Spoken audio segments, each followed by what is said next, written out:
Sí, doctor, sí se le escucha bien. Correcto. Comenzaremos.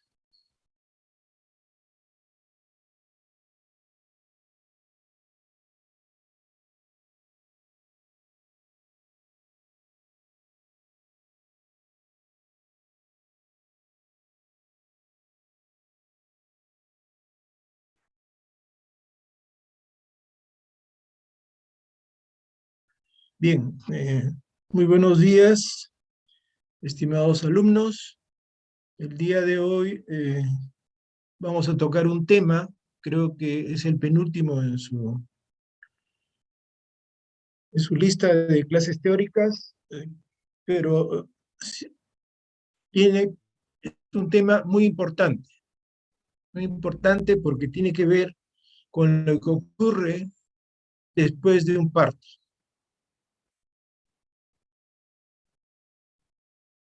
Cuando todo está bien, esperamos que todos los órganos... ¿Me puedes pasar la primera lámina, por favor, Valeria?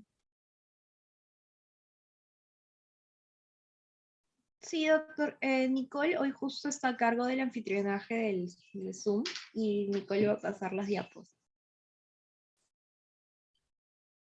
¿Quién está a cargo? Nicole. Ella ya hablé con Nicola ella. Costa. Yo, Ok, doctora, ahí están las de ya, correcto. Bien,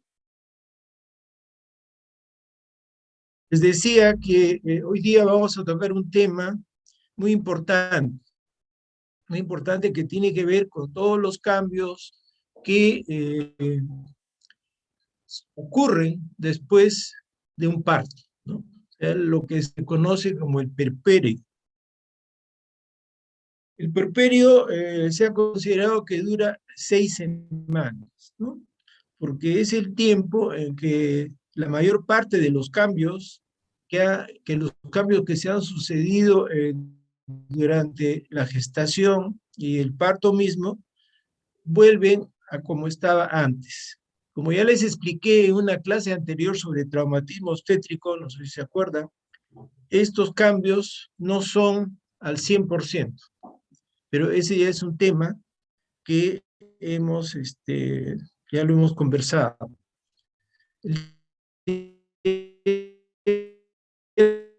De hoy vamos a ver, en primer lugar, los cambios que ocurren en un cuerpo, no hay ninguna complicación.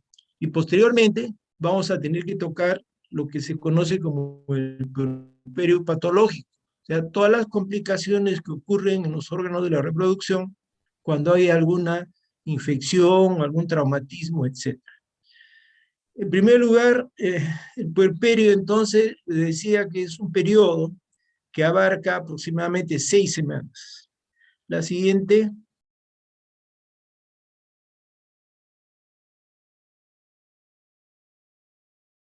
La siguiente lámina.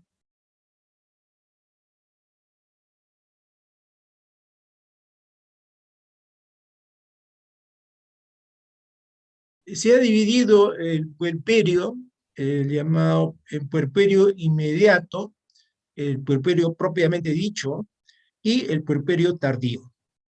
El puerperio inmediato también, algunos lo conocen como el cuarto periodo del parto, y corresponden a las 2 primeras horas inmediatamente después del parto. Este es un espacio, un lapso muy importante, porque en este espacio, como a ustedes ya les han explicado varias veces, han visto en sus prácticas, puede ocurrir uno de los problemas más serios que incluso compromete la vida de nuestras pacientes, que se llama la hemorragia postparto. Pues es en este periodo, en el puerperio inmediato, donde más cuidado tenemos que tener con nuestras pacientes que acaban de dar a luz, ¿no es cierto?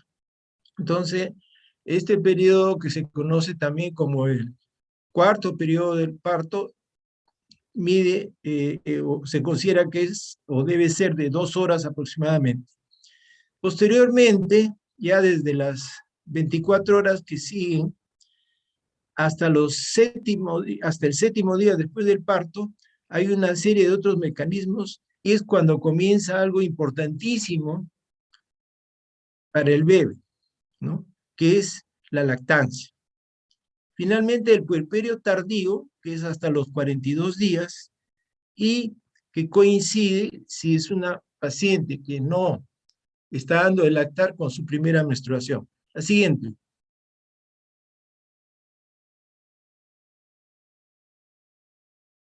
La siguiente, por favor.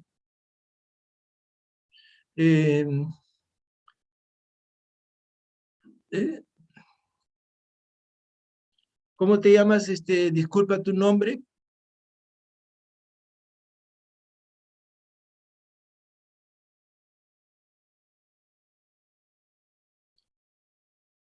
A la alumna que me está ayudando. ¿Cuál es tu nombre? Disculpa. ¿Ah? Soy Nicole, doctor. No, no te he escuchado bien. Soy Nicole Acosta. Ah, Nicole. Nicole Acosta. Por favor, no sé qué pasa. Demora mucho, demoras mucho en pasarme la lámina, algún problema técnico. No, doctor. De repente es el internet. Voy a tratar de hacerlo un poco más rápido. Voy a ver qué hago. Bueno, inmediatamente que sale la placenta, o sea, una vez ocurrido el alumbramiento, el útero, por supuesto, se contrae, o sea, uno lo puede tocar con cierta facilidad encima del pubis, y posteriormente como que se relaja, ¿no? Y puede llegar hasta debajo del ombligo. O sea, si nosotros examinamos a una paciente algunas horas después del parto, encontramos el útero grande, ¿no? Poco blando, laxo, cerca del ombligo. Posteriormente, incluso puede hasta sobrepasar el ombligo, ¿no? Y recién a la séptima semana, perdón, al séptimo día después del parto, se encuentra aproximadamente entre el ombligo y la sínfisis, más o menos lo que correspondería si estuviera gestando unas 16 semanas de gestación. O sea, parecido a eso es la altura uterina. Al 10º día equivale a una gestación de 12 semanas. Y cuando a los 15 días aproximadamente ya no se debe tocar por encima del pubis. Siguiente. En este esquema pueden ver ustedes cómo después del alumbramiento, inmediatamente después del parto, el útero se ha relajado, está cerca del ombligo, después se extiende un poco más y luego se va contrayendo. Y al 10º día, ustedes pueden ver, con la justa se puede tocar el fondo del útero por encima del pubis. Siguiente. El endometrio se regenera, o comienza a regenerarse, 2 o 3 días después del parto, ¿no? Especialmente en la zona donde no ha estado inserta la placenta.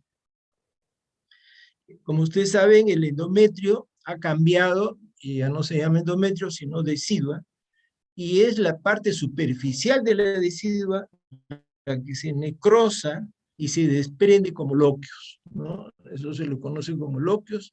Es un tejido necrótico donde hay, pues, hay células superficiales de la decidua, hay pequeños vasos, hay polimorfos nucleares, restos del tejido, etc., ¿no?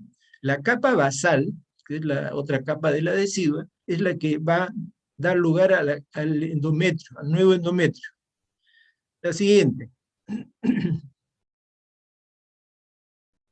A veces puede ocurrir que este retraso en involución, o sea, cuando el útero no se contrae en el tiempo adecuado, ¿no?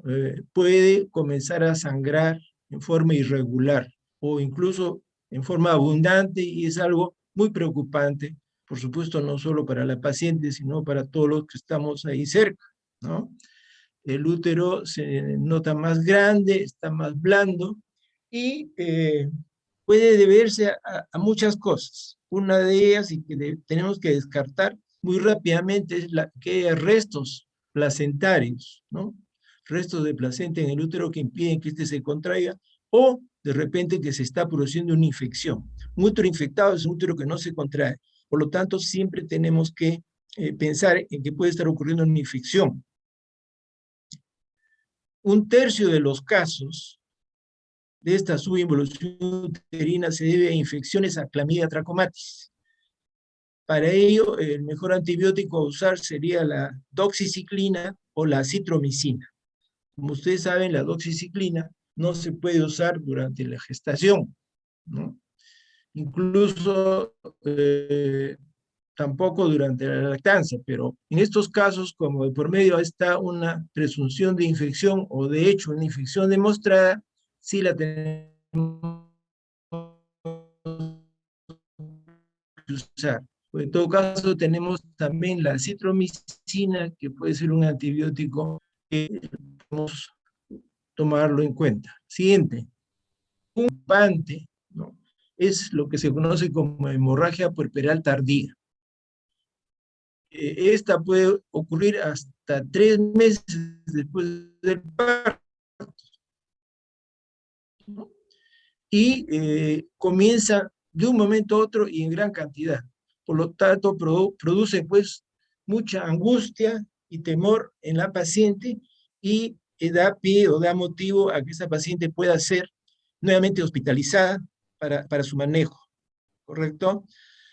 Ahora, si es una paciente ya anémica, es una paciente que ya tiene su niño en brazos, entonces a veces hay una serie de problemas de tipo administrativo que no se puede a veces hospitalizar a la madre con su hijo, etcétera, etcétera, pero hay que ver la forma de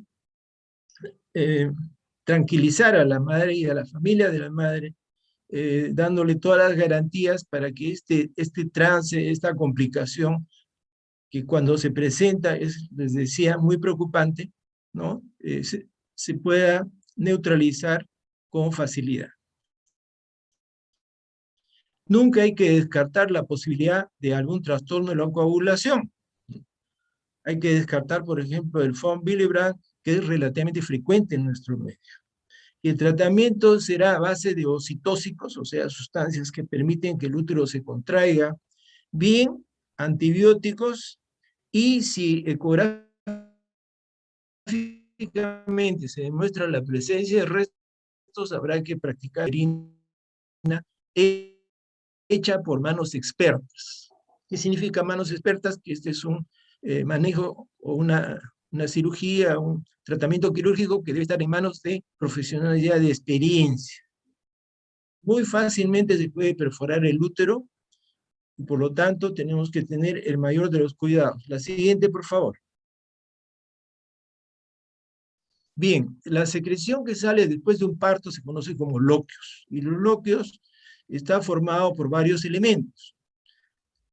La principal es la decidua, la capa superficial de la decidua, que tiene, lógicamente, una buena cantidad de eritrocitos, por eso es que color rojo, hay células epiteliales, bacterias, etc., y se le conoce como lóquea rubra, o lóqueos rojos, ¿no es cierto? Pues pasados algunos días, estos cambian de color, se tornan cerohemáticos y cambian de nombre, ya no será lóquea rubra, sino será lóquea cerosa o lóqueos cerosos. Y después de los 10 días aproximadamente, más bien torna un color amarillento. Esto es importante porque ocurre que si uno no se percata de este hecho o no tiene el conocimiento, puede pensar que es una infección, que es una secreción purulenta, y no es así, son los lóqueos. Bueno, la clínica nos dirá que son los lóqueos porque además, ¿no?, la paciente pues no tendrá dolor, no tendrá fiebre, no habrá mal olor, etc. Entonces, después del 10º día, les decía que el lóqueo cambia de coloración, es media amarillenta, se conoce como lóquea alba. Estos lóqueos pueden persistir a veces hasta cerca de los 2 meses después del parto. La siguiente, en la pared vaginal, al comienzo, en el posparto inmediato, la vagina ha perdido esa rugosidad que tenía y es una vagina de superficie lisa, totalmente la mucosa, ¿no? A partir de la 3ª semana, esto se ve fijo, es en las rugosidades del epitelio vaginal. El himen, ¿no? El himen que lógicamente ha quedado ya con una serie de laceraciones inmediatamente después del parto, cicatriza, y cuando cicatriza esos restos del himen se conoce como carúnculas mirtiformes. Siguiente. En el ovario también hay cambios, pero la restitución de la función ovárica está en función de la lactancia. Es muy lenta, ¿no? Como ustedes saben, los primeros 6 meses, después del parto, mientras la mujer da de lactar en forma activa y como único alimento para su bebé, la lactancia permanente, en estos casos la restitución ovárica, prácticamente los ovarios no funcionan, ¿no? Y este hecho sirve también como una forma de planificación familiar, lo que se conoce el método de la lactancia. Si no dan de lactar, la menstruación puede aparecer a las 5 o 6 semanas después del parto, ¿no? Los primeros ciclos después de un parto son ciclos generalmente anovulatorios, son ciclos monofásicos, y por eso las reglas o las primeras menstruaciones después de un parto siempre son muy irregulares. Hormonalmente hablando, la prolactina descenderá muy rápido y desde la 4ª semana podrá volver a ser fértil siempre y cuando no esté dando de lactar. Siguiente lámina. Este es un esquema de un alvéolo mamario, ¿no? Ustedes pueden observar arriba a la derecha con la letra M, ¿no? Es un alvéolo rodeado de músculos, fibras musculares, ¿no? Fibras musculares.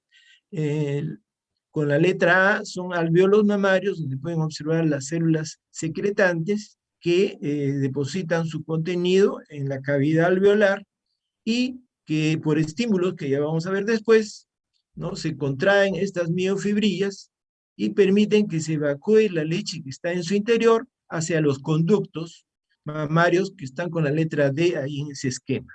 Siguiente.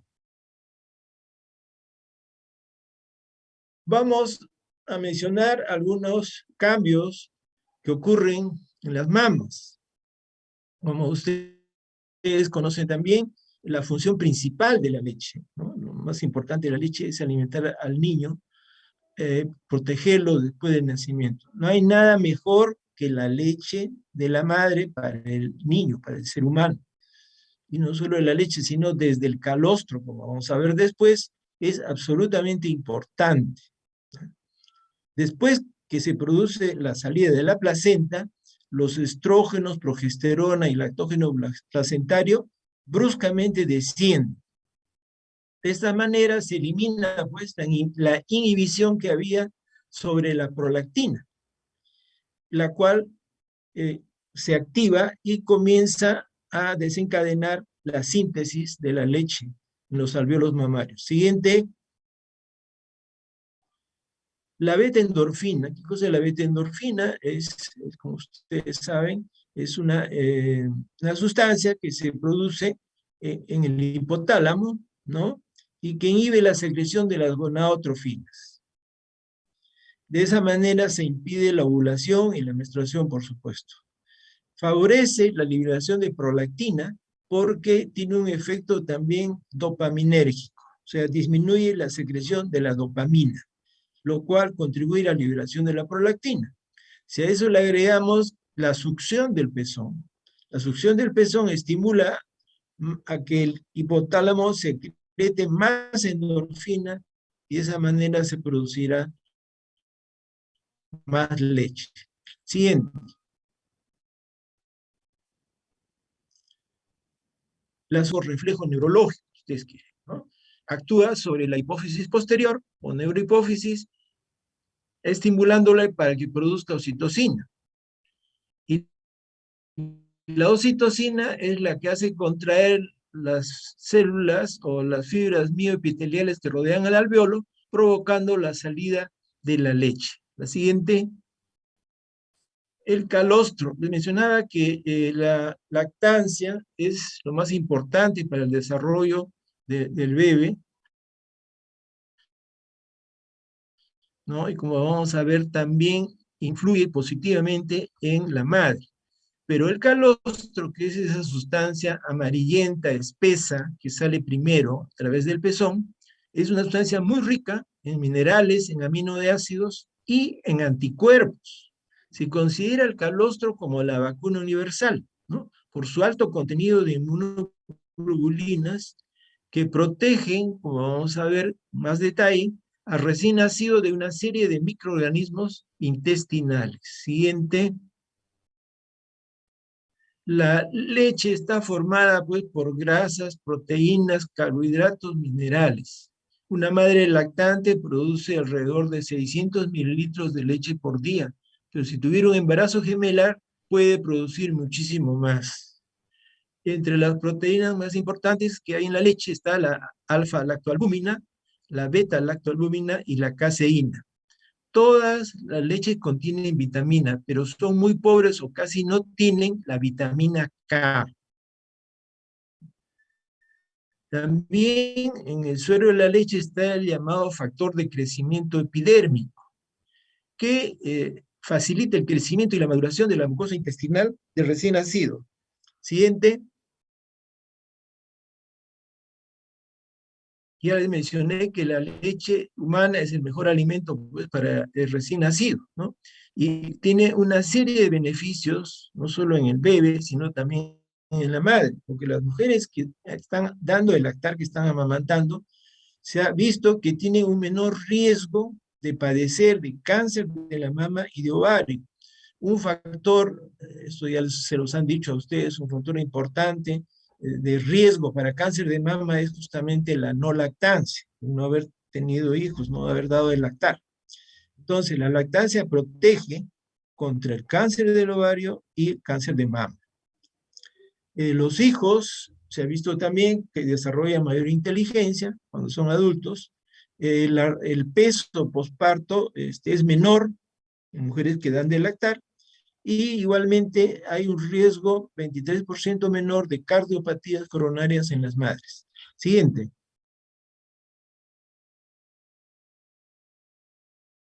Esto es muy importante, ¿no? Es muy importante las consecuencias inmunológicas de la lactancia. Una de estas sustancias es la inmunoglobulina A secretora. Estos anticuerpos que están en la leche materna están dirigidos o direccionados a antígenos ambientales como la Escherichia coli, ¿no? Antígenos de la Escherichia coli. Y de esta manera disminuye la incidencia de una serie de infecciones en el recién nacido, infecciones al oído, respiratorias, gastrointestinales, la enterocolitis micotizante y el síndrome de muerte infantil súbita. Los linfocitos T de la leche son células que permiten que el neonato se beneficie pues, de esta experiencia acumulada por la madre. La siguiente. Sin embargo, no todas las mujeres, no todas las puérperas pueden dar de lactar. Es evidente que si la madre es alcohólica, es muy peligroso que dé de lactar. Lo mismo que se usan pues, estupefacientes, drogas llamadas ilegales, cocaína, marihuana, qué sé yo, heroína, etcétera, etcétera, ¿no? Tener infección del VIH. Tener infección del VIH es una contraindicación. Sin embargo, en países donde hay mucha pobreza, ¿no? Y donde el costo de comprar leche para el recién nacido podía ser muy alto, se dice que se puede dar de lactar aún teniendo el VIH. Generalmente las mujeres que tienen VIH ya han sido diagnosticadas y tratadas, por lo tanto las posibilidades de infectarse al recién nacido por la leche que se les da generalmente es mínima o nula. Una tuberculosis activa sí es sumamente peligroso dar de lactar. Habría que tomar las mayores precauciones, ¿no? Por lo menos hasta que el BK se negativice. También si es una paciente que está recibiendo tratamiento para cáncer de mama. Esto es sumamente doloroso para una madre tener cáncer y estar embarazada, por ejemplo, cáncer de mama y estar embarazada es tremendo, ¿no? La madre sabe perfectamente que el embarazo es una condición que empeora su cáncer de la mama. Muchas de ellas prefieren seguir con el embarazo y no tener su hijo y no someterse, por ejemplo, a un aborto, que en este caso sería un aborto terapéutico, permitido aquí en nuestro país. Si es una paciente que está usando algún citotóxico, como la ciclofosfamida, contraindicado que debe lactar, o si usa algún tipo de isótopo radioactivo, ¿no? Muy bien, la siguiente. ¿Qué debemos hacer después de un parto? Ya les mencioné que el llamado cuarto periodo del parto debe permitir que se observe muy cercanamente a la puérpera por lo menos 2 horas, porque es en este momento que complicaciones como la hemorragia por una atonía uterina o de repente hemorragia oculta, como por ejemplo por un hematoma, ¿no? O porque la sangre se acumula dentro del útero y a veces no se ve. Uno observa pacientes, ¿no? Y me ha ocurrido, creo que a todo lo que hacemos la especialidad nos ha ocurrido, que entramos a la sala de puerperio inmediato y vemos ahí una paciente pálida que está supuestamente durmiendo. Entonces uno pregunta, ¿y esa paciente? Y a uno le dicen, acaba de dar a luz, doctor, está descansando toda la noche, la pobre ha estado en trabajo de parto, está muy adolorida. Y le digo, pero está un poco pálida. No, es que la pobre está con mucho frío, no ha podido dormir. Se acercan ustedes, la destapan, ¿no? Sacan la cobija, la sábana, así, abren la cama y encuentran una laguna de sangre ahí. O también pueden encontrar, ¿no?, un útero grande. ¿Qué pasa? Digo, no, doctor, no sé, no está sangrando. Efectivamente uno ve y no está sangrando, porque todo el sangrado en forma de coágulo está dentro del útero. O sea, la paciente cada vez está peor, ¿no? Y todos tranquilos, no, está descansando, hay que dejarla que duerma un poco, está exhausta, etc. Entonces, mucho cuidado con eso, ¿ya? Ustedes personalmente tienen que chequear a las pacientes, tienen que ver si el útero está bien contraído, si no hay ningún sangrado, ningún hematoma, etc. Este es el mejor consejo que les puedo dar en relación al puerperio inmediato, ¿ya?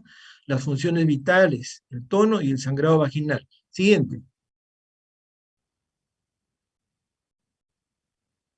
Después del puerperio inmediato se pasa a la paciente a la sala llamada sala de puerperio, que es un ambiente también adecuado, donde se le controla ya en forma más, digamos, más larga, cada 8 horas aproximadamente, y todo lo que se debe controlar en una puerpera, ¿cierto? La altura uterina, los lóqueos, ¿no? Si tiene alguna herida, ver cómo está la herida, cómo están los senos, ¿no? Las funciones vitales de la paciente, preguntarle obviamente cómo se siente la paciente y examinarla así de arriba a abajo. Todo el cuerpo se le debe examinar a la paciente, ¿ok? Siempre acuérdense que descartar, si la paciente dice, me duele en los puntos, entonces hay que ver los puntos, porque de repente detrás de los puntos hay unos tremendos hematomas. Mucho cuidado con eso, ¿ya? Lo mismo, preguntar si está orinando bien, si todo está en regla. Y por supuesto siempre estimular y dar ánimos a la paciente. Una cosa que nos olvidamos todos, y al decir todos me estoy refiriendo desde el esposo de la paciente, su mamá de la paciente, los familiares de la paciente, el personal asistencial, los médicos y todos nos olvidamos de lo que significa un parto en una paciente. O sea, me refiero al aspecto psicológico. Como vamos a ver después en un pequeño video, ¿no? Lo que nos cuenta una doctora española, una doctora pediatra, es un video que que durará pues 5 minutos máximo, es muy importante y muy interesante. No se olviden del aspecto psicológico, lo que significa el parto para una mujer, especialmente si es su primer parto. Hay que darle todo el apoyo, ¿correcto? Siguiente. Bien, quisiera que pasen el video, por favor. La persona que está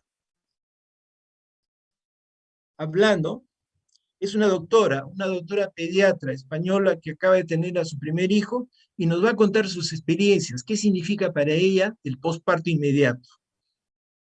Adelante con el video, por favor. No escucho. No se escucha. Deme un segundo, doctor, lo voy a volver a compartir.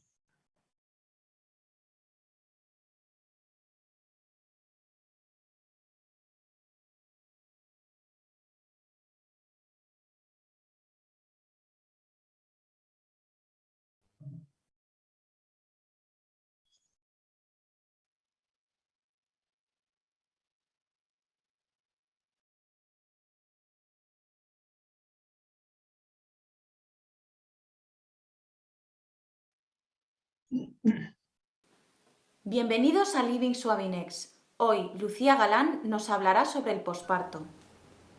Hola, mi nombre es Lucía Galán, soy la autora del blog de luciamipediatra.com y hoy vamos a hablar de un tema que para mí ha sido una espinita, que es el posparto. ¿Quién nos prepara para la maternidad? ¿A vosotras alguien nos ha preparado? ¿Y a vosotros? ¿Alguien nos contó realmente el tsunami emocional que suponía dar a luz? Mirad, yo cuando tuve a mi primer hijo, llevaba 3 años ya trabajando en un hospital y ni una sola clase en la facultad se dedicó al posparto. Ni siquiera mis compañeros adjuntos veteranos me dijeron lo que suponía esas primeras semanas, ese primer mes después de dar a luz. Ni siquiera mi madre, que la tengo en un pedestal y que fue una mujer súper nutritiva desde el punto de vista emocional, me alertó de lo que iba a ser esos primeros días. Nadie nos cuenta lo que es el posparto. Llegas a tu casa con tu bebé, te piensas que lo que más te va a preocupar van a ser los puntos, la episiotomía, la lactancia, y no. Estás rodeada de gente y sin embargo te sientes sola. Todo el mundo está celebrando el feliz acontecimiento menos tú. Todo ha salido relativamente bien, tienes un bebé sano en brazos, tú estás bien y sin embargo no tienes la misma energía que tiene todo el mundo que te rodea. Como nadie te ha hablado de ello, te sientes culpable. Dices, ¿por qué? No tengo derecho para sentirme así. Así me sentí yo doblemente culpable, porque ya era pediatra. Porque por mis manos habían pasado infinidad de madres, de padres y de bebés y no había sido capaz de reconocer esta cantidad de emociones que nos aplastan los primeros días. Yo siempre digo, ¿no sería mucho más fácil que en las clases de preparación al parto, en lugar de tanto pujo y tanto ejercicio de hipopresivo y todo esto que está fenomenal, de verdad, pero no sería más fácil que nos prepararan emocionalmente, que hablaran con nosotras, que hablaran con nuestras parejas, que nos dijeran tranquilas? Esto es una fase por la que pasan la inmensa mayoría de las mujeres. No vas a reconocer tu cuerpo, no pasa nada, no te agobies, no te mires a los espejos. No vas a reconocer tampoco a tu pareja. Yo siempre digo que el posparto es la época de la vida en pareja en la que te divorcias y te reconcilias 3 veces en el mismo día. Es así, pero todo pasa. Se trata de intentar que nos hagan la vida un poquito más fácil esos días, hasta que nuestras hormonas se estabilizan, hasta que físicamente nos encontramos mejor, hasta que conseguimos adaptarnos a nuestra nueva vida, a la nueva vida de nuestro bebé. ¿No sería mucho más fácil que entre las amigas nos lo dijéramos? Nos advirtieran de lo que estamos a punto de vivir? Y desde luego, ¿no sería mucho más fácil que nosotras ahora, que ya lo sabemos, se lo digamos a nuestras hijas cuando llegue el momento? El posparto pasa, son 2, 3, 4 semanas difíciles, pero luego se sale y en ese momento de verdad es cuando te reconoces como madre, cuando de verdad sientes todas las maravillas de la maternidad, todo lo que te habían contado, y cuando entras en esa fase de enamoramiento por tu bebé, que no puedes dejar de hablar de otra cosa más que de tu bebé, de tu pareja y hacer todo juntos, pero antes tenemos que pasar por ese túnel. Pasamos todas, así que mucho ánimo para las que estéis todavía esperando y un beso fuerte, fuerte, fuerte. ¡Mua! Muy bien, muchas gracias, Nicole. Sigamos con la siguiente lámina, por favor.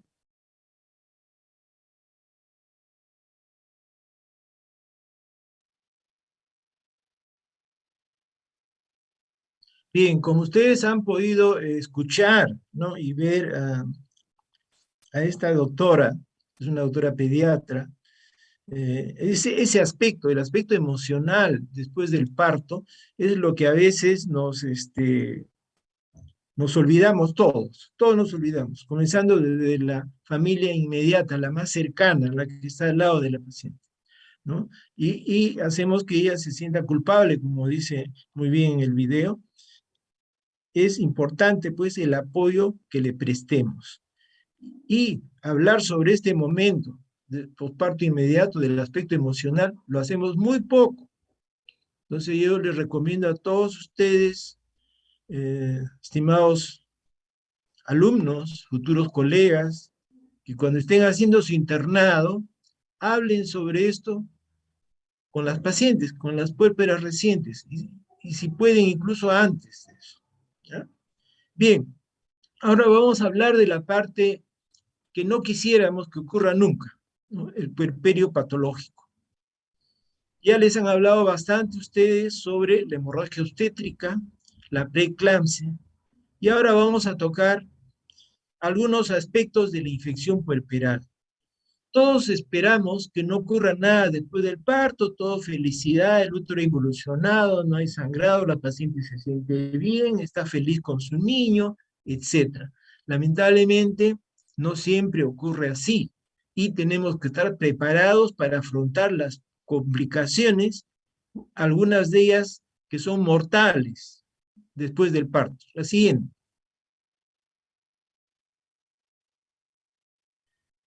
Hay una serie de infecciones que pueden dar lugar a lo que se conoce como infección puerperal. Ustedes ven esa lista larga, ¿no?, de infecciones.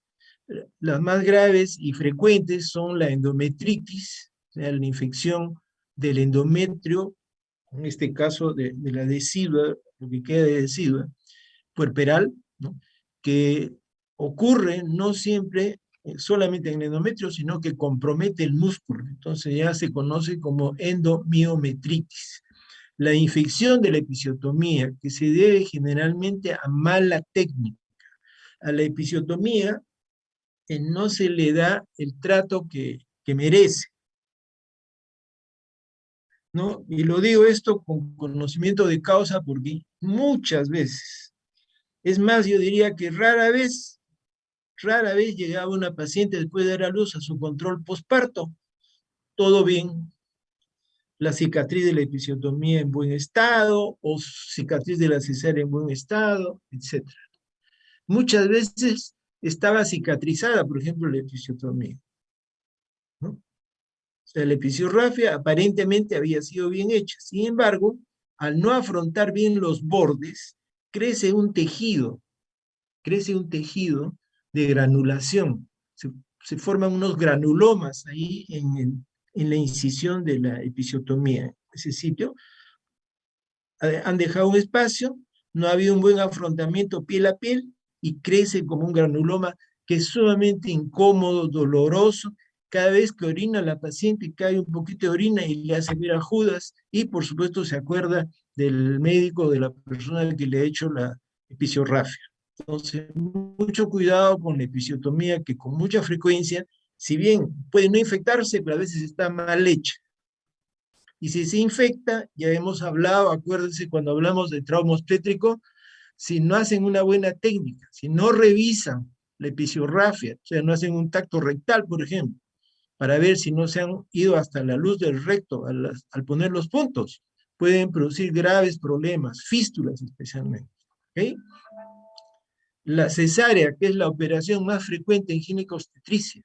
Tener muchísimo cuidado con las cesáreas, hacer la debida profilaxis, etc. La ingurgitación mamaria, ¿no? La ingurgitación mamaria, que es lo que llaman el llenado, la bajada de la leche, ¿no?, o el llenado de los pechos. Es un problema que al comienzo puede asustar. Felizmente pasa muy rápidamente, a las 24, 48 horas, esto se resuelve sin mayores tratamientos. Por supuesto, también puede haber infecciones de la mama, las llamadas mastitis. Y cuando hay infecciones que uno no encuentra, siempre hay que pensar que podemos estar frente a una infección urinaria. Cuando digo infecciones que no encuentra uno, me refiero a que no se ven, que no son obvias. No es una infección de episiotomía, no es una infección de herida operatoria, no es una mastitis. Puede ser una infección urinaria. Y si aún eso se descarta, tenemos que pensar en una tromboflebitis, por ejemplo. Felizmente es sumamente rara la tromboflebitis pélvica, que tiene una serie de factores condicionantes y que en esta oportunidad no vamos a tratarla.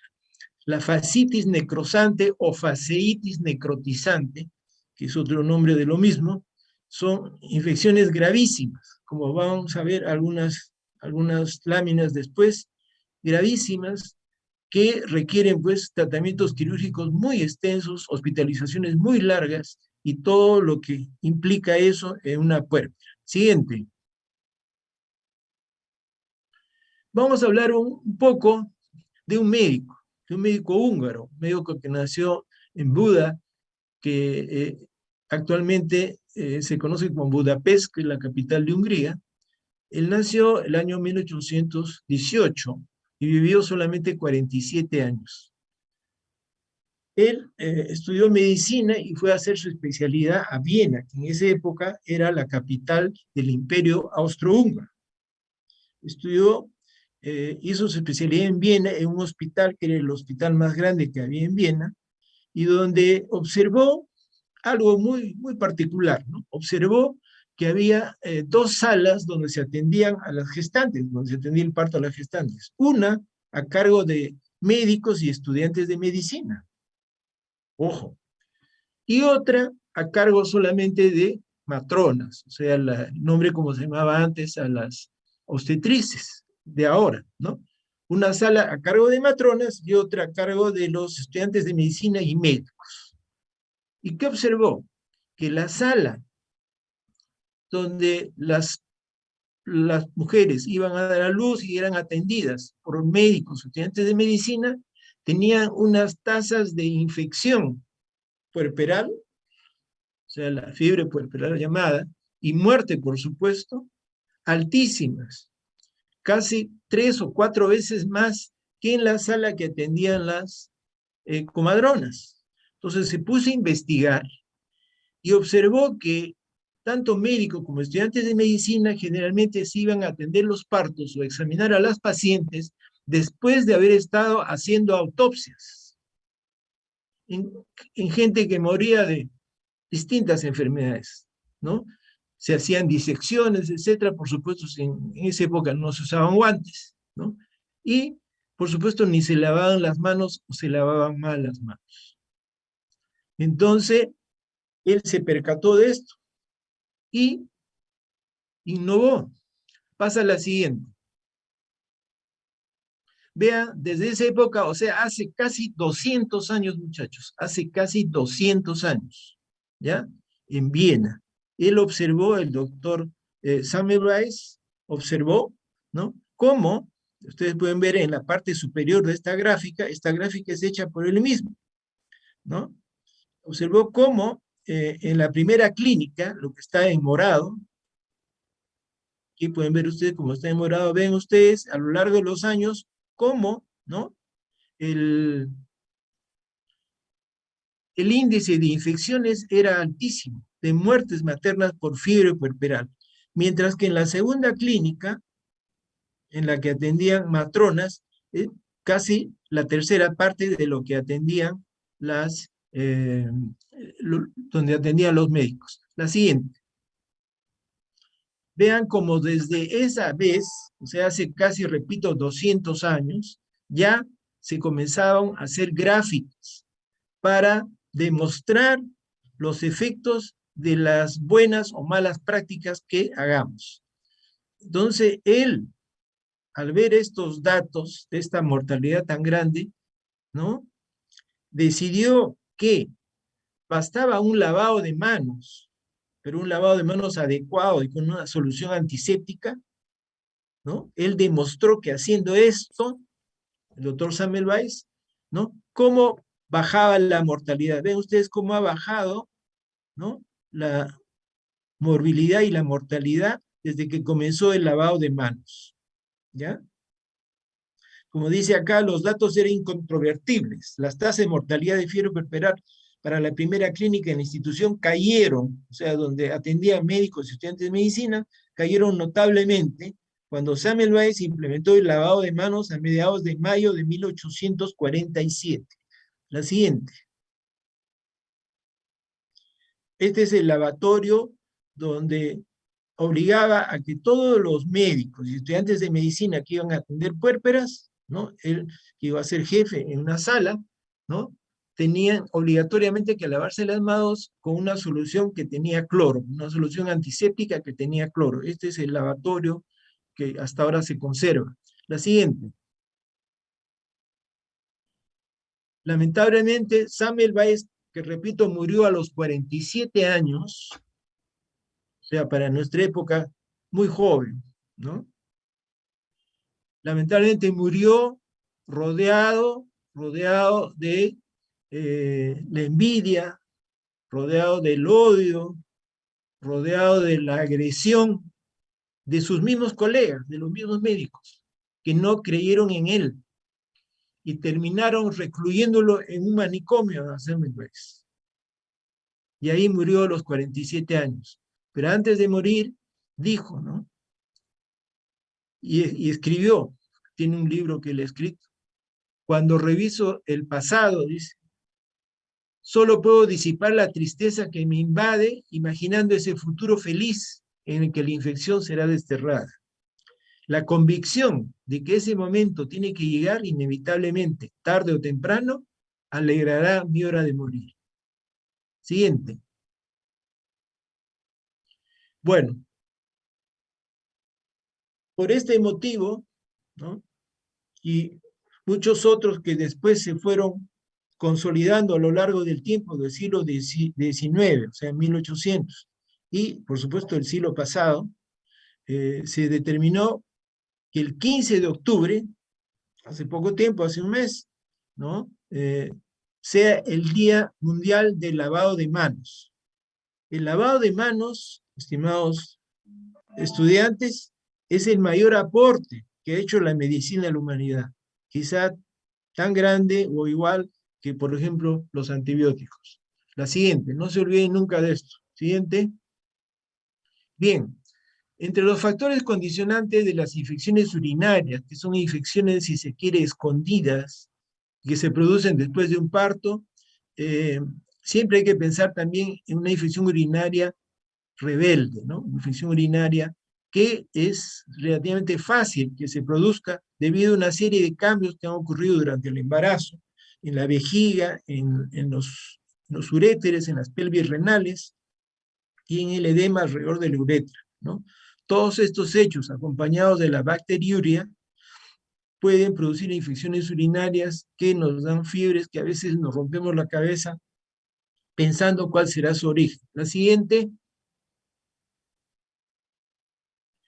Bien, en cuanto a la clasificación, esto ya lo conocen ustedes perfectamente, pueden ser infecciones bajas, infecciones altas, o sea, una pielonefritis. Hay una serie de factores asociados que no olvidar. En todo parto prolongado o traumático, o cuando se usan sondas vesicales por más de 24 horas, ¿no? O si hay antecedentes de infecciones urinarias, infecciones de episiotomía o malos hábitos de higiene, que es otra cosa importante que ustedes tienen que enseñar a las puérperas cómo deben hacerse su aseo perineal. Siempre hay que pensar que podemos estar frente a una infección urinaria. Siguiente.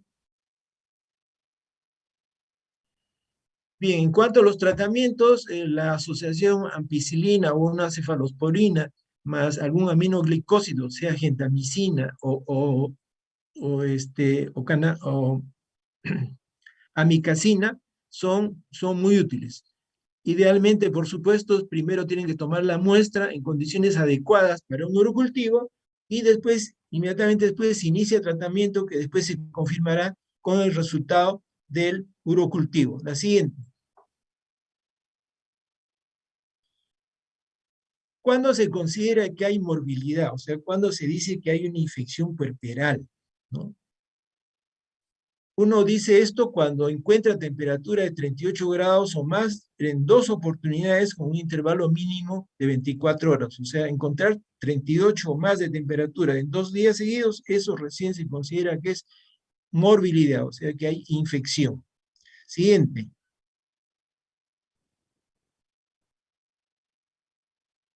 No se olvide que la flora que hay en la cavidad vaginal es una flora mixta.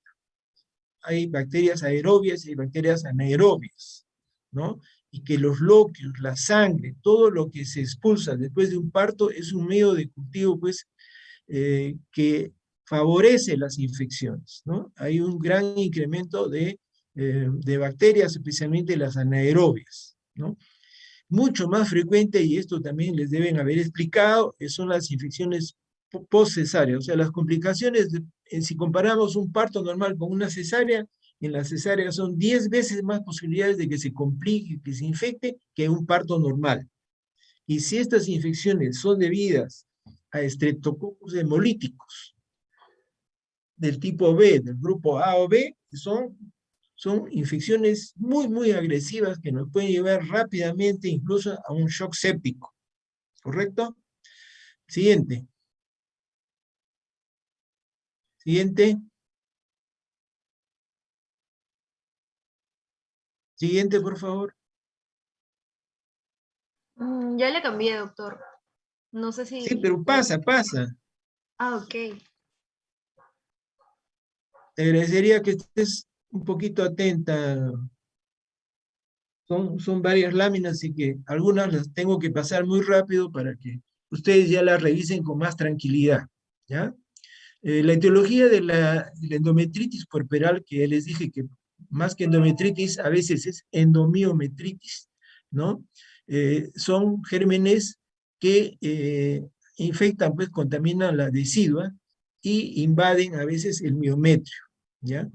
Hay una serie de factores que ayudan a esto, ¿no? Factores, por ejemplo, como trabajos de partos prolongados, como tactos frecuentes, como ruptura prematura de membranas. Se describe también en la literatura, felizmente aquí en nuestro medio no hacemos el monitoreo fetal intrauterino, pero tactos frecuentes, ruptura de membranas, partos prolongados son condicionantes de endometritis puerperal, entonces tenemos que pensar en eso cuando tengamos frente a nosotros una paciente en trabajo de parto. Siguiente.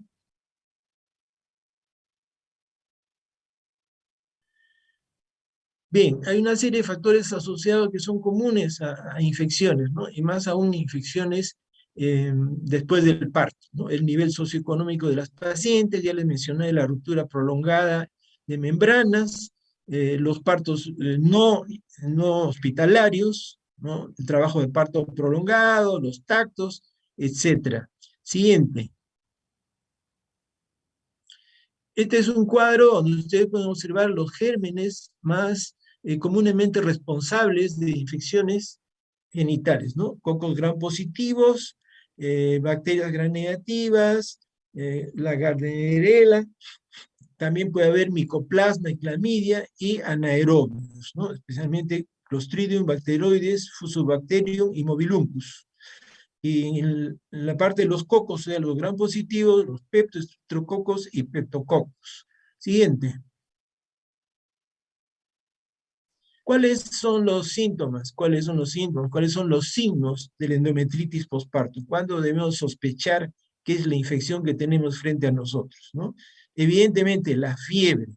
La fiebre es el criterio más importante, ¿no?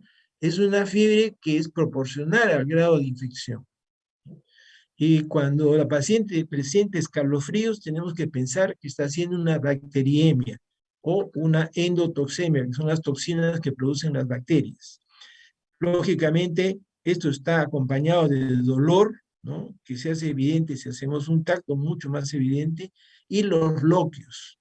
Acuérdense que en una endometritis los loquios son fétidos. Generalmente puede haber infecciones, endometritis muy serias, sin que haya loquios fétidos.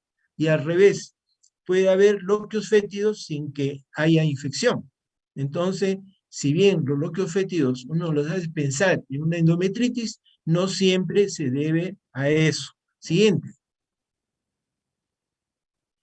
¿Qué complicaciones puede dar lugar una endometritis o una endomiometritis?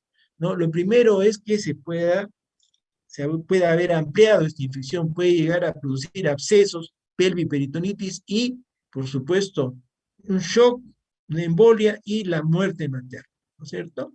Y ahí no termina el cuadro, lamentablemente. Muchas veces las secuelas la tienen, pues, durante muchos años, a la paciente la sigue, ¿no? O sea, problemas de dolor pélvico recurrente, dispareunia, a veces infertilidad, y otras complicaciones que se derivan de segundas o terceras intervenciones que a veces hay que hacer. Siguiente. ¿Con qué debemos pensar?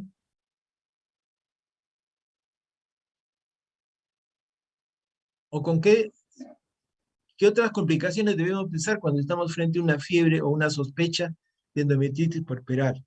Puede ser solamente una infección de episiotomía, es cierto, puede ser una infección de la herida, puede ser una mastitis, o solamente una ingurgitación mamaria. Si es precoz en lo que se refiere a las mamas, como vamos a ver después, no es pues una mastitis, es generalmente simplemente una ingurgitación mamaria que va a pasar en un par de días, digamos, espontáneamente. Puede ser, sí, una infección de tracto urinario. Ojo con la flebitis. Somos muy amantes, en general, en ambiente hospitalario, de estar poniendo endovenosas. Y a veces no lo hacemos con la debida asepsia. Y provocamos flebitis.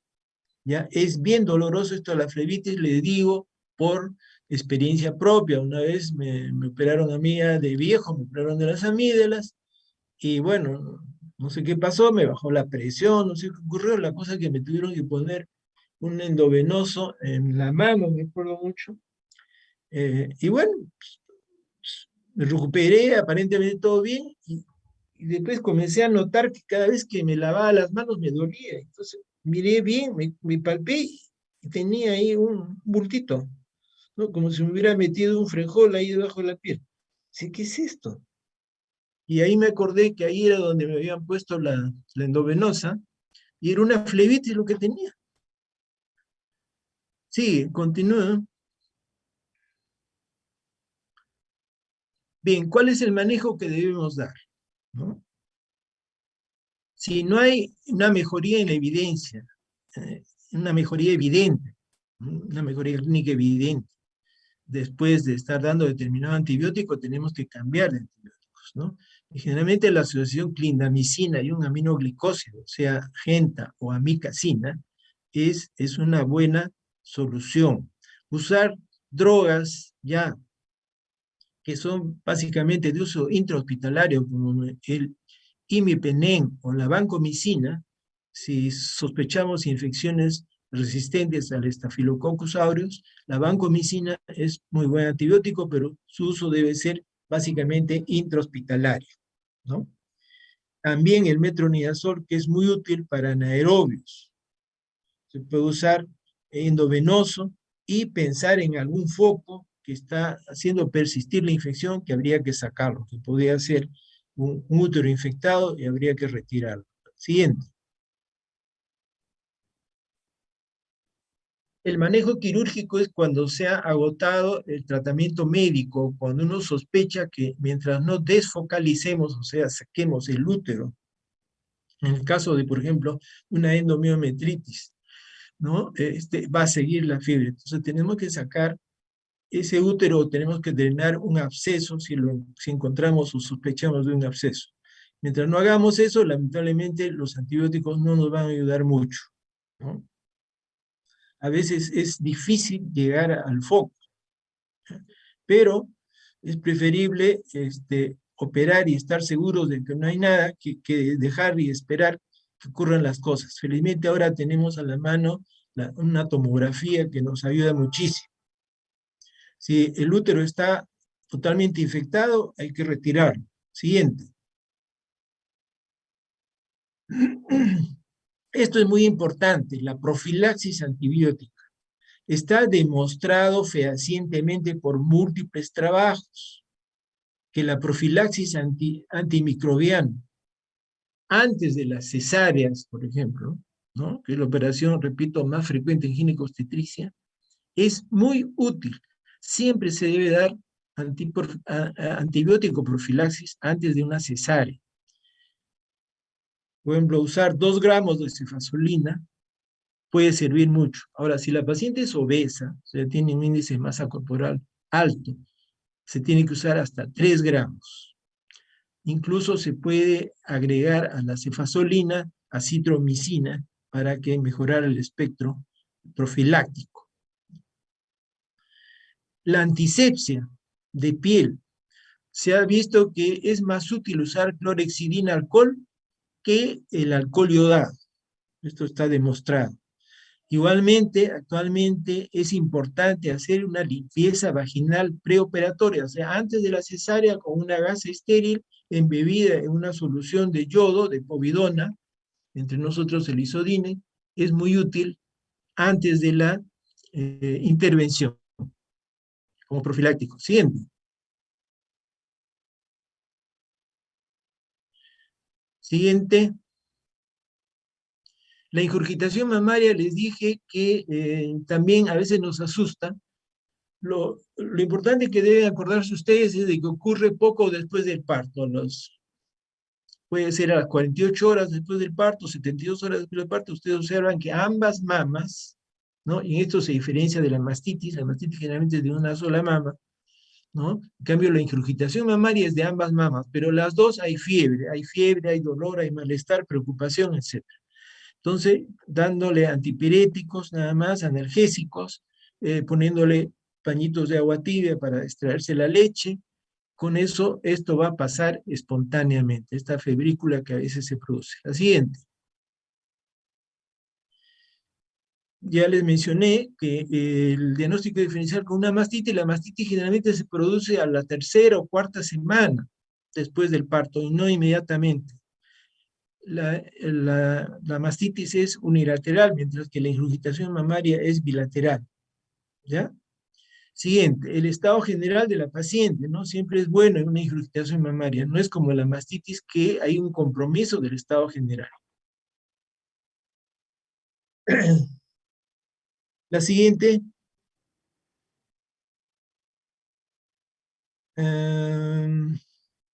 Bien, ¿cuál es la fuente en la mastitis puerperal? ¿De dónde se origina la infección, ¿no? La infección, como les mencioné, es generalmente unilateral, ¿no? Hay pues, escalofríos, fiebre, mucho dolor, y la fuente casi siempre es el bebé, es la nariz y garganta del bebé, ¿no? El germen que con más frecuencia produce mastitis es el Staphylococcus aureus. Puede haber otro tipo de estafilococos también. La siguiente.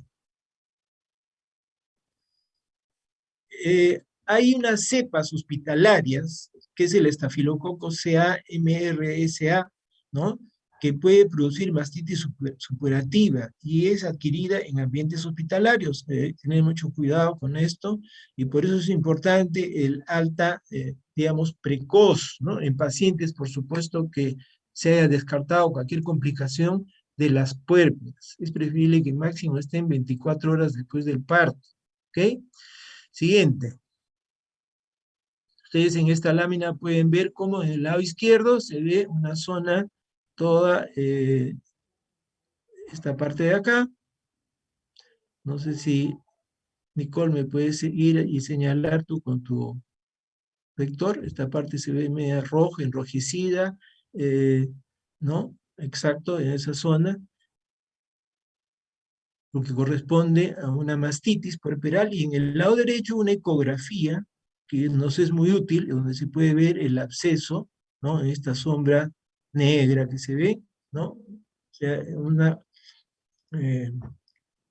oquedad, ¿no?, lleno de, generalmente de material purulento. En estos casos hay que efectuar el drenaje respectivo y poner una gasa y un dren para ayudar a resolver la infección. La siguiente. El tratamiento generalmente es a base de dicloxacilina, ¿no? Y cuando son cepas resistentes, ya les mencioné que se puede usar Clinda o vancomicina. Siempre se debe continuar con la lactancia, ¿no? Y en el seno afectado hay que retirar la leche mediante una pezonera, un aparato para extraer la leche, ¿correcto? Siguiente. Aquí ven este esquema, diferentes abscesos, localizaciones, ¿no? Ya les mencioné el tratamiento. En algunos casos que son ya muy severos, se tiene que inhibir la lactancia. Siguiente. Vean, ahí nomás. Vamos a hablar algunas cosas sobre infección de herida operatoria. Uno sospecha de una infección de herida operatoria cuando uno ve, ¿no?, cómo hay edema, enrojecimiento, dolor y a veces secreción de mal olor a través de los puntos, ¿no? Entonces, como ven ustedes acá, toda esta zona está enrojecida, hay incluso pápulas, la herida está tensa, ¿no? Y esto es típico de una infección de herida operatoria, en este caso de una infección de Pfannenstiel, ¿no? La siguiente. Cuando uno se descuida en el manejo de esas infecciones, porque lo que hay que hacer es inmediatamente retirar los puntos y drenar, ¿no?, el absceso que se está formando ahí en el tejido celular subcutáneo, drenar, hacer curaciones con suero fisiológico constantemente para evitar esto. Ustedes ven acá, esta es una fascitis o fasciitis necrotizante, que es una complicación gravísima. Esta es mortal. Entonces, el tratamiento de esto requiere, por supuesto, además de que la paciente está hospitalizada, un gran drenaje quirúrgico. Uno tiene que cortar todo esto, hacer una lonja pero inmensa, hasta encontrar tejido sano, o sea, piel y celular subcutáneo sano. Y dejar abierta lo que era la herida, todo lo que se había infectado y abierto, todo hay que dejarlo abierto y hacer curaciones constantes, varias veces ser sometida a la paciente a anestesia general para las curaciones, incluso porque suelen ser muy dolorosas. Entonces, esta es una grave complicación de una cesárea. Ojo. Siguiente. En esta tomografía, ustedes pueden observar el útero que está por acá, ¿no? Ven estas flechitas blancas, zona de necrosis con presencia de gas en el miometrio. No sé si puedes señalarlo, Nicole, por favor, tu puntero. Exacto, por ahí.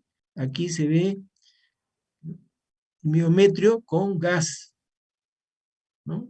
Como si fuera un panal de abejas acá. Y aquí en el lado derecho de la paciente, acuérdense que la paciente está en decúbito dorsal, este es el lado derecho, un tremendo absceso en el ligamento ancho del lado derecho, ¿correcto? La siguiente. Vean ustedes un útero absolutamente necrótico.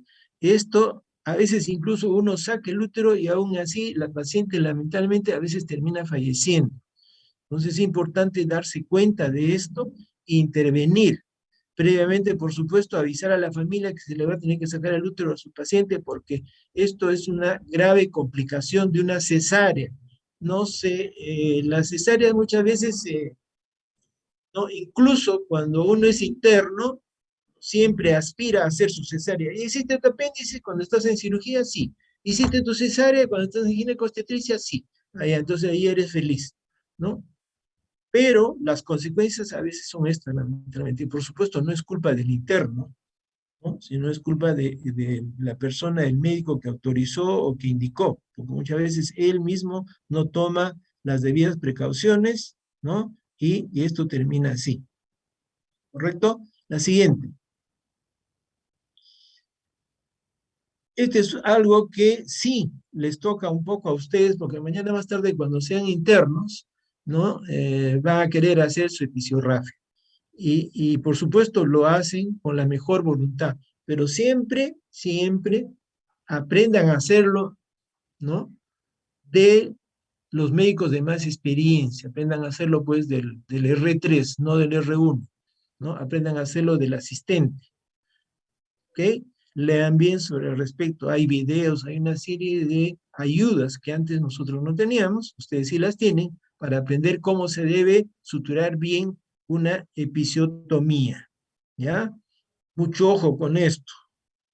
Este es el ano, señálalo Nicole, este es el ano, y a veces están cosiendo por acá, y el hilo está ventilando el ano, así, y ahora que es verano, como hay razón, está ventilando el ano, ¿no?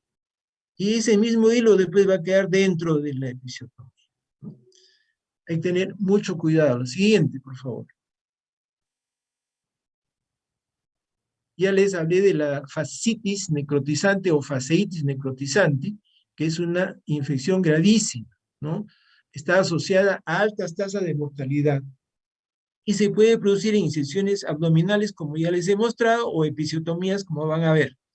Por supuesto, hay factores de riesgo que son factores a toda cirugía, como es la diabetes, la obesidad, la hipertensión, etc. Y generalmente son causadas por bacterias de la flora vaginal, son polimicrobianas, pero algunas son causadas o producidas por estafilococos. El siguiente. Este estreptococo hemolítico B del grupo A, es el causante y puede desarrollarse en el posparto temprano, ¿no? Como dice acá, hay que dejar amplios márgenes de tejido sano y aún así hay un 25% de mortalidad de una paciente con fascitis necrotizante. ¿Ok? La siguiente. Vean ustedes, esta es una episiotomía con una fascitis necrotizante. Como ven, ha complicado enormemente toda la región perineal, la fosa isquiorectal, los músculos transversales, hasta el elevador, en fin, como ven ustedes, cómo se ha tenido que hacer grandes cortes para buscar márgenes libres de infección, ¿no? Y aún así, a veces estas pacientes lamentablemente terminan mal. Siguiente, creo que es la última. Ok, sí, esa es la última. Muchachos, aquí ustedes tienen la bibliografía. La mayor parte de lo que se ha tomado, lo que se les he mostrado acá, es de la última edición de Williams, ¿no? De la 25ª edición. Y también de este otro libro que es Río y sus complicaciones. Todos esto y por supuesto alguna experiencia que podamos tener. Bien, esta es la última teoría a mi cargo. Les deseo lo mejor. Muy pronto van a terminar el curso. Esperamos todos que lo que hayamos podido mostrarles les sea de utilidad en el futuro. Ya saben que cuentan con nosotros para cualquier consulta en cualquier momento del día o de la noche. Nos pueden llamar. Yo personalmente no me voy a molestar. Al contrario, me da mucho gusto escucharlos. Y nada más, será hasta cualquier otra oportunidad, de repente mañana más tarde, no a los ginecólogos, sino probablemente a los geriatras. Yo los voy a tener a ustedes como mis médicos, ¿no? Porque espero que la mayoría sean geriatras. Muy bien. Bueno, muchachos, mucha suerte en su examen y que les vaya muy bien. Gracias, Nicole. Gracias, Valeria, por su apoyo constante. Hasta pronto. Gracias. Gracias, doctor. Gracias.